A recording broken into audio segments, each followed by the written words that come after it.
letter from one of my lovely subscribers. Her name is Kira, and she is a high school senior and she has a lot of questions about college, so I'm here to answer them.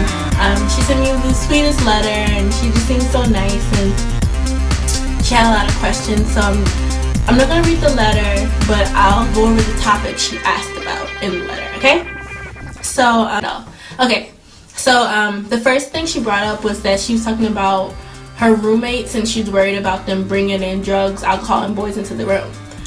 On the one hand, if you have a single and your roommates in your apartment are doing things in their room, you can't really control it because it's not in your room. It may be in your apartment, it's not in your room. If they have illegal substances in your room, you can do what you would do like off campus or anywhere. If you're uncomfortable, call an authority, expelled. You can confront them, say, I'm not comfortable with you doing that, will you find somewhere else to do it because it's making me uncomfortable. And that's if they have something illegal. And at your age, if you're a freshman in college, you're probably 18, so you can't have alcohol and you can't have drugs no matter what, no matter who you are. You just can't, because it's illegal in this country. So that's what I think. Managing your time and your workload.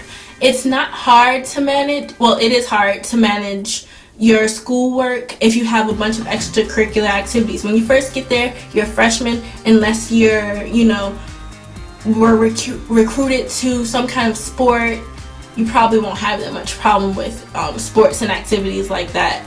So just do as much as you can in one day. If you said you were doing well in high school, like that's what Kira said, she was doing well in high school, so it's not that hard to transition into college, to the same work, especially freshman year. Teachers go easy on you because you're a freshman. So just try to get your work done. Do get your work done. You might have to stay up all night. Sometimes that's necessary. What I personally do to manage my time is when I get out of class, I make a list of the things that I need to do that day, and I get them done no matter what. I might go to sleep 3 o'clock in the morning, but I get all my work done, and that's how I need to, stay with the class. If you get too behind, talk to a teacher. There's resources at your school. You just have to look around the school website and find things that can help you. What else? Organizing your school materials. What I do is I try to have the minimum amount of folders that I need. I have so many books. I'm an English major too, so I have probably 2 or 3 novels to carry around, small books all the time, and probably I have a Spanish class, so I have one big book. I have one big book, the notebooks for class. I recommend a big notebook that has a bunch of subjects in it, and you can carry that one around every day, or small notebooks. And that's how I organize my space. I have one notebook that's for 4 subjects, and then a small notebook that's for 2 subjects, but it's thick. The least amount of things you have, the least amount of things you'll forget in your room or something like that when you're in class and you need it. So getting a job on campus. It depends from campus to campus. There's usually some kind of job fair, career fair, student fair, something like that, where you can ask around.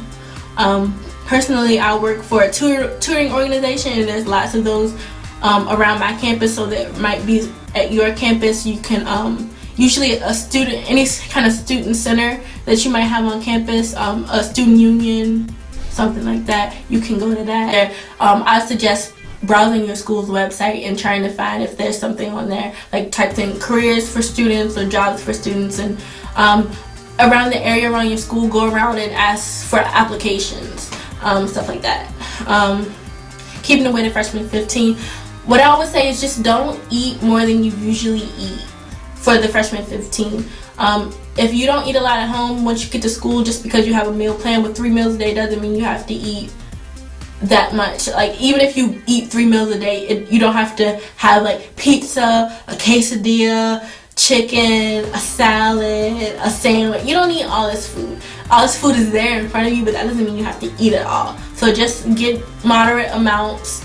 Get what you would usually get at home. like try to mimic your eating habits you already have, and try to stay active. Maybe go to the gym twice a week, 3 times a week if you have time. If you don't, walking, well, my campus is really big, so walking around is like a workout and a half for me. So, but I do the video though. Waking up on time. Your phone probably has an alarm. If it doesn't, I don't know what kind of phone. sorry, that was me. A phone, an alarm clock. If you are really hard to wake up in the morning, get an alarm clock and set an alarm on your phone. Set them for like 15 minutes apart, so that when you need to wake up, you have one alarm, you sleep, you cut it off, and the next one you wake up. You have to be, and you have to have the motivation, like, I know I need to do something, I need to get up. When my alarm goes off, my brain turns on, it's like, gotta do this today. So I'm like, I can't even go back to sleep because I'm like thinking so fast. Moving in day expectations. For moving in day expectations, expect it to be crazy and hectic. There's going to be people everywhere trying to move stuff, and stuff breaking, and just like craziness, and everybody's hot and sweating, and it's August, and it's going to be the worst day ever. And then your parents are going to leave you, and then you're going to cry. Well, you might not cry, I cried. But that's going to be a crazy day. Don't be afraid of it. Just, you know, pack as compactly as you can. Like, have big things with all your little stuff in it. Don't have little bag everywhere. I would pack food for your room. You're in an apartment, so you're gonna need food. Get whatever like maybe go to the grocery store the same day you move in, and get your parents to pay for that, because you know, college kid, that's not just a, what's it called, stereotype. It's not. Bring food, bring your clothes. Don't bring all your clothes. Don't bring all your clothes, because you don't need all your clothes. Moving on. Oh, orientation. You're going to walk around a lot. You're going to sign up for classes. You're going to walk around some more. They're going to tell you the legend of the school. Then you're going to walk around some more. And then you're going to go to sleep. And sorry, there was a squirrel out there. It was like doing a backflip. Gosh, why does the squirrel have to distract me? What was I saying? Orientation. I got there, I walked around. You sign up for classes, you walk around some more. They tell you the school legend, they might do a skit or something crazy like that. They make you play games with each other. It's 2 days, you'll be fine. I don't know what to say. Be excited. Like, it's gonna be kind of like corny, but it's easier to just go along with it, and you'll have a better time if you just go along with the corniness. And my hair is like growing as the day goes on. Okay, meeting new people. You're gonna meet new people. Okay, me, I'm not like, I'm a friendly person. Like, I like people, but when I first meet people, I'm usually like reserved and kind of like on guard. Like, I don't like people like come up to me and start talking. I'm like wary of them. Like, I don't understand why they're talking. And I don't know what's going on. So I'm like kind of like standoffish a bit. Not like all the way, but if you're like that, you have to turn that off when you go to orientation. You have to try to be like, let your personality out sooner than you would normally do, because usually like you meet people, you know, you're like okay, and then once you get to know them, your personality comes out and you can be yourself around them. You have to try to push past that a little bit when you first get to meet new people, because if you're so on guard, nobody's gonna know you, and if you don't come out of your room, nobody's gonna know you, and if nobody knows you, you won't have any friends, and you have to kind of, you know, just be more outgoing than you would normally be. And it's really not that hard. Just don't think, just do, just say hi, just go, you know. Don't be too in your head like I am, because I'm okay. She just was just like growing up, having responsibilities. Don't think about it as growing up. Take every challenge as it comes, and think, okay, you're a kid, but you just have to deal with it, and before you know it, you're growing up, or whatever that means. What does that even mean? You know, come on. Okay. Going to church and religious groups. She was talking about religious groups. On campus, there's probably plenty of religious groups that you can be involved in. There's probably gonna be some kind of fair, or like this thing where all the clubs and organizations come in one place, and you can like go around and get flyers or whatever, and like pencils and stuff, and you can probably find your religious groups there. I don't know about every school, but usually schools have some kind of religious services on Sundays or Saturdays, depending on or Fridays, or any day that might have some kind of religious service. There's usually resources at most schools for students who want to be involved with religion. There's support groups, there's everything. It's out there. All you have to do is like look for it. Again, I will refer you to your own school website being homesick, all you can do is call your family, Skype. There's plenty of ways to stay in touch, maybe text your parents and everything like that. I didn't have too much homesickness because I'm kind of an independent person, and I mean, not to say that independent people don't get homesick, because of course they do, but it wasn't that bad for me. Thanksgiving's not that far away. Maybe you can go home for Halloween. Most people have a fall break, which is going to be in the middle of October, so after you're there for a little while, it won't be so bad.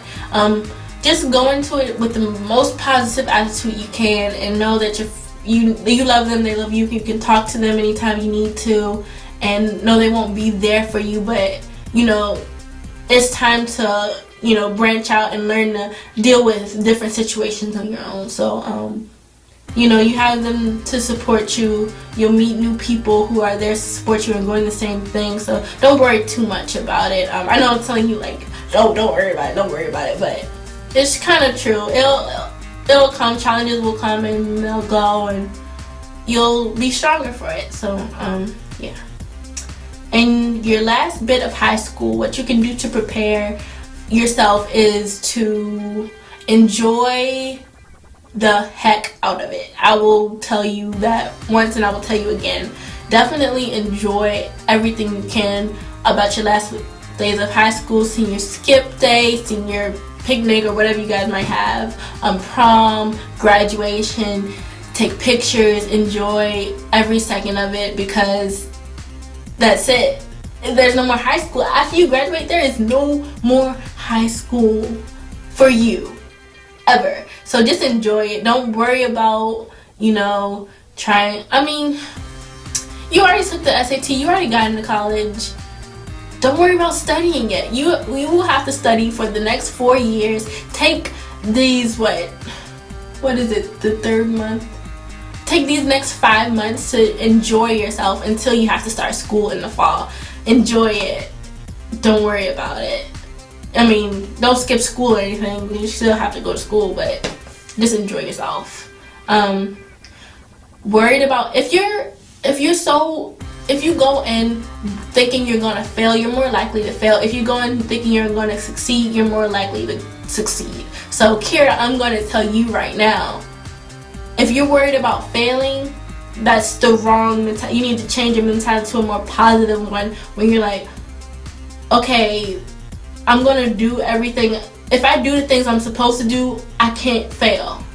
You can't fail. The only way you can fail in class in college is to not go and to not do anything. And I know that you're a good student and you will go to class and you can take notes, study, and get great grades and do well. If your college accepted you, you can do well in that college. Colleges don't accept you if they don't think that you're the right student for them, or they think that you won't be able to be a good academic fit for them. So especially if you're a 4.0 student, you're gonna do fine. You're gonna do fine. It is gonna, you're gonna have to push yourself, but if you're not like a person who's been failing classes over and over, then there's no way you can switch that fast into like a D student if you're an A student. I don't think that's possible unless you go and get drunk, fall out in the corner, and like just and getting last thing she's worried about was getting lost on her first day of classes. Take your map, you go out and you find all your class buildings and everything beforehand, so you kind of have an idea where they are once classes start. Find your classes before you're trying to find them for the first time, and that's like the easiest thing I can tell you. I'm sorry I talked so fast, but it was a lot of stuff to get through. I hope this video isn't too long. I might have to cut it into 2 parts, but I hope you guys enjoyed it, and